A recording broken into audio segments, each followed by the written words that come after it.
Welcome to the Banker Lamp. Please enjoy the video. You start by capturing the stop code and any recent software or driver installs, because that clue narrows the cause quickly. Next, back up essential files now. Make sure you have a copy off the machine. Once done, reboot into safe mode so you can work without third-party drivers loading. Then run Windows Memory Diagnostic and schedule chkdsk at next boot. These checks reveal common RAM and disk faults that trigger most blue screens, and they keep you from chasing the wrong fix. Once safe mode checks finish, repair the system image and core files by running dism then sfc. This fixes corrupted system libraries that blue screens often use. After that, update or roll back drivers. Focus on GPU, storage controllers, and chipset drivers, because bad drivers are frequent culprits.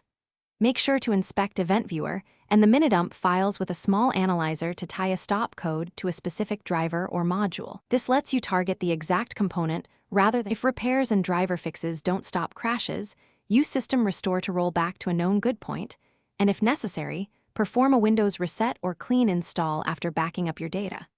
Make sure to reset RAM and test modules with memtest86. Faulty RAM and overheating storage often mimic software crashes.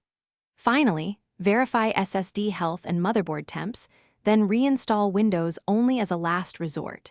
If that still fails, replace suspected hardware. Pro tip: run mem.